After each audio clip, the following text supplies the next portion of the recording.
गव्हाण ते चार चार दिवस झाला असतील. 4 दिवस.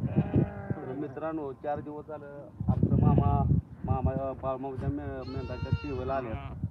तर मी म्हणलं होतं 11 दिवस, तर मामा म्हणले 6वा महिना. तर आता त्या 4 दिवसात तुमच्या पायाचं गोळं वगैरे दुखत होतं, म्हणजे तुम्हाला चालायच नाही. जवळ या मामा, तुम्ही जवळ या. नमस्कार, जय बाळ मामा. दादा या की. बर बर बर, तुम्ही असं बसा की जरा, असं बसू का? त्यांना विचारा जरा तुम्ही सविस्तर. तुमचा गुडघं हो का, काही गुडघं दुखत होतं हो का? म्हणजे खरी घटना आहे बरं का या गोष्टीचं. गुडघं दुखत होतं, आता म्हणजे चाला येत नव्हतं, काय नव्हतं. तर आता कसं वाटतं या 4 दिवसात? जरा बरं काय बोलतो राहा हो मामा, बोलतो राहा. मोठ्यानं बोला, मोठ्यानं. 4 दिवसात फरक आहे बघा बाळमामाच्या शब्दातच नाही तर बाळमामाच्या आशीर्वादामध्ये सुद्धा ताकद किती आहे. अक्षरशः नसती चालत येत नव्हतं. 4 दिवसात एवढा जर फरक पडत असेल तर 6व्या महिन्यात यो माणूस नाही पळणार म्हणते आहे ताकद शब्दात आहे. तर मित्रांनो, काही आजोबा आमचं लाईव्ह व्हिडिओ लाईव्ह या इकडं पुढं, या पुढे. किती 1 वर्ष झालं का सेवेला?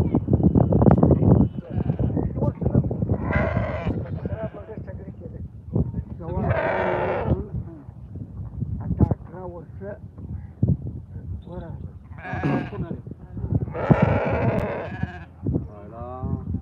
काय म्हणजे हा जो का वयस्कर मामा आहेत आपल्यापाशी समोर आहे. तर मामेच्या सेवाला बाळमामाच्या एवढ्या वर्ष झालं ती सेवा करण्यात. त्यांची इच्छा तुझी कोयना गावाला जायची, इच्छा तुझी कोयना गावाला जायची. म्हणजे एवढं मामाच्या सेवेमध्ये ती दंग आहेत. कारण खरं म्हटलं तर मामाची जेव्हा जेवढी करायला लागणार तेवढं कुठं तर मामाकडनं आशीर्वाद लय मोठा दिसतो, लय मोठा. मनापासून मामाचं एवढंच आहे की म्हणणं, मनापासून कुठल्याही गोष्टीची सेवा करा तुम्ही. मनापासून बाळमामाची मेंढरे जर दाखवत असेल तर मनापासून मेंढरे दाखवा. कधी पण हात माळा बाळमामाच्या बाबतीत. कुठल्याही गोष्टी कसली पण तुमची अडचण असते, तुमच्या सगळ्या अडचणी सगळं सोडवणारा बाळमामा आपला एक देव आहे. आता प्रसादी घेतला का? मामाच्या बाबतीत काही 2 गोष्टी माहिती आहे का? म्हणजे अनुभव काय आहे का? जरा जवळ येतं तुझ कसं माहिती आहे का? ते ही म्हणजे ऐकाय येणार नाही. सगळे आली पाहिजे हो. नाही नाही, बोलणारे महत्वाचे व्यक्ती. बोलणार म्हणजे त्याचा आवाज येणार नाही. सुकाळीच्या विषयावर यायचा म्हणजे नाही, बरोबर आहे तुमचं. आता लहानपणापासून मामा म्हणजे आता तुम्हाला माहिती आहे, आम्हाला काय माहित नाही, ते लहान भाऊ नाही मामाच्या बाबतीत. बघा त्या टायमाला देवाच्या नोकरा माहिती होतं काय? नाहीच की. देवाच्या नोकरा माहिती होतं काय? नाहीच तर मामा आता जास्त म्हणलं तर मामा आता म्हणजे शेतात आली म्हणजे घरातली लोक ती बकऱ्याला जेव्हा रे धनगराचं म्हणायचं. हा आमचं जायचं तो आम्हाला दिसायचाच नाही.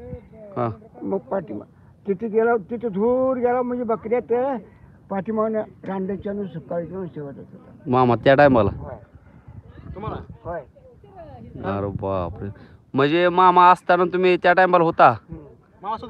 तुम्ही बघितलंय बाळ मामाला स्वतः? आमच्या गावाकडे असायची ती बकरी. होय की, पण मामाला तुम्ही बघितलंय का समोर? समोर आम्ही तिथे गेला होत्या बकऱ्यात ना, तो बकऱ्या संगत नसणारच पाठीमागारी कुठे दिसायचंच नाही. मग तिथे धूर गेला मग तिथनं शिवा देणार, ए रांडेच्या सुकाळच्या जावा का ग जावा. आयला बघा मित्रांनो, खरं म्हटलं तर आमचं भाग्य सुधीक नाही. म्हणजे मामासनी बघितलेली लोक अजूनही मामाच्या बाबतीत बघा समोरच आजोबा आहेत. मामासनी बघितलंय त्यांनी, आणि त्यांच्या तिथं गावापाशी तिथं बकरी वगैरे मामा चारत होतं. त्या गोष्टीचा अनुभव त्यांनी, जुन्यातला अनुभव त्यांनी सांगितला समोर. आणि बघा हे बाळमामाची मेंढरं आहेत सगळी, आपल्याला सगळ्या मेंढराचं अक्षरशः दर्शन करते. बघा ही पिल्लं आहेत. आता ही काय पिल्लू झालंय काय? आता येईल. अरे नाही काय खायला आणलं, नाही काय खायला आणलं, नाही खायला नाही.